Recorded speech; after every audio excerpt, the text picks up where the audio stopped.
Can millennial dads have it all? That's the question many men are asking themselves as they try to navigate parenting while working and supporting a family. It is a balance that women have been grappling with for decades. But as more dads strive to, have equal partners and caretakers for their children, they too are feeling the squeeze. For more on all of this, let's go ahead and bring in Business Insider contributor Josie Cox. Josie, thank you so much for joining us here.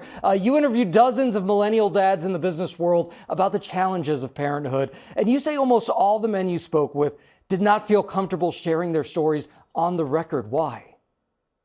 Yeah, it's a journalist's nightmare because ideally you want a good anecdote attributed to a person, somebody who's willing to speak out. But all of these dads who I spoke to felt so uncomfortable talking about this topic of being a man, being a father, wanting to have it all, something that women have been striving for decades. And they didn't feel comfortable speaking out for many reasons, partly because I think there's still a stigma attached to wanting to be a hands-on dad, that stigma coming from the workplace. There's still this sort of ideal of the male breadwinner, of men who should be giving it all at work, should be wanting to climb the corporate ladder at all costs. And many of these men said that, look, when they sort of brought up fatherhood, they felt that they were being treated unfairly, that was being held against them. Some of them said that when they took parental leave, they felt that they had to deal with repercussions, things like not getting promotions, not getting pay rises. I think this is something that we don't talk about enough. We've spent decades, rightly so, talking about women in the workplace. I've written books about this. I believe strongly that we have to keep advocating for equality in the workplace and the rights for women. But I think we also need to talk about fathers in the workplace and fathers in the home. And the article that I did and the fact that so few men actually felt comfortable speaking out and talking about this, to me, underscored the extent to which we still have so much work to do.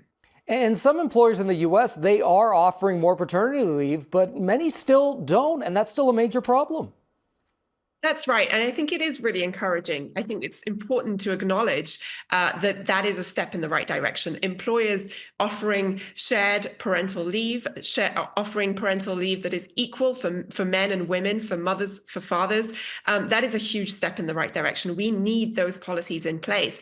But as you say, at the same time, the take-up of paternity leave has significantly lacked the take-up of maternity leave over the past few years. In fact, we had some stats out earlier this year. There was some research done by McKinsey showing that men in New York State were leaving about $1.6 billion worth of parental leave on the table, simply because they didn't feel like they were able to take it.